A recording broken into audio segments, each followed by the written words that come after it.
As you already know, the code for all the steps is present in GitHub in the repository in 28 minutes Java web application step by step. We are now looking at step 4.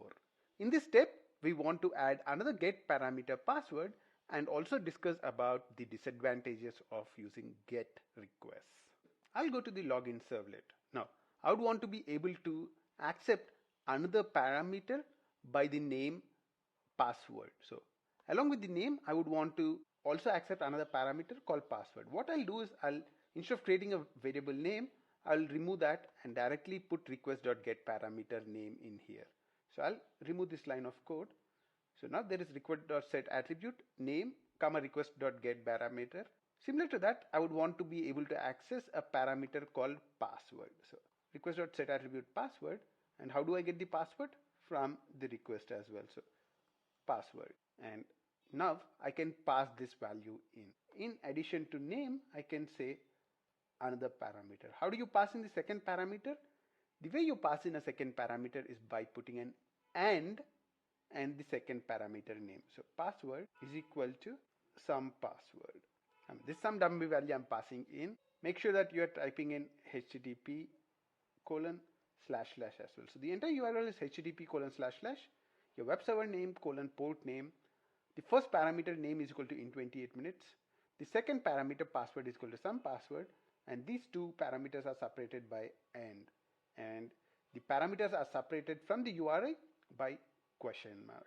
This is the URL format. Now I would type this in, and there's nothing changing in here because we only added the request attribute password, but we have not taken it and shown it in the JSP. So let's do that as well. So let's quickly say my name is name and password is $password. Once I do this and I would now refresh the page, you'd see that my name is this and the password is some password. I'll do a right click, inspect element to see what are the parameters which are passed. I'll go to the network tab and reload, and now you'd see the get parameters. The request URL is localhost 8080, name is equal to in 28 minutes and password is equal to some password. And also you would see in the params there are two params, name and password, that are being passed. And the response that we get back is the content from the JSP.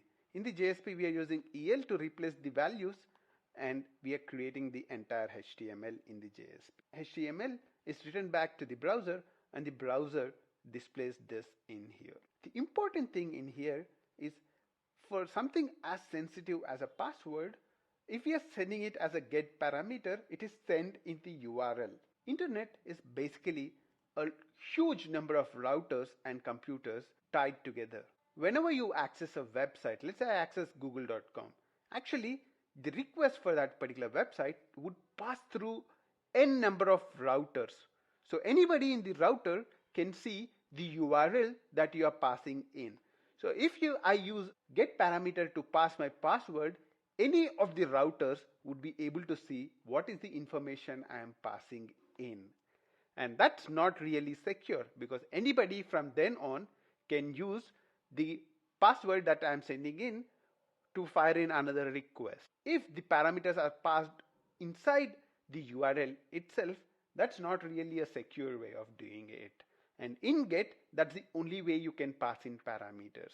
And that's the reason why there is another HTTP request method which is present, which is called post. We will discuss that more in the next step.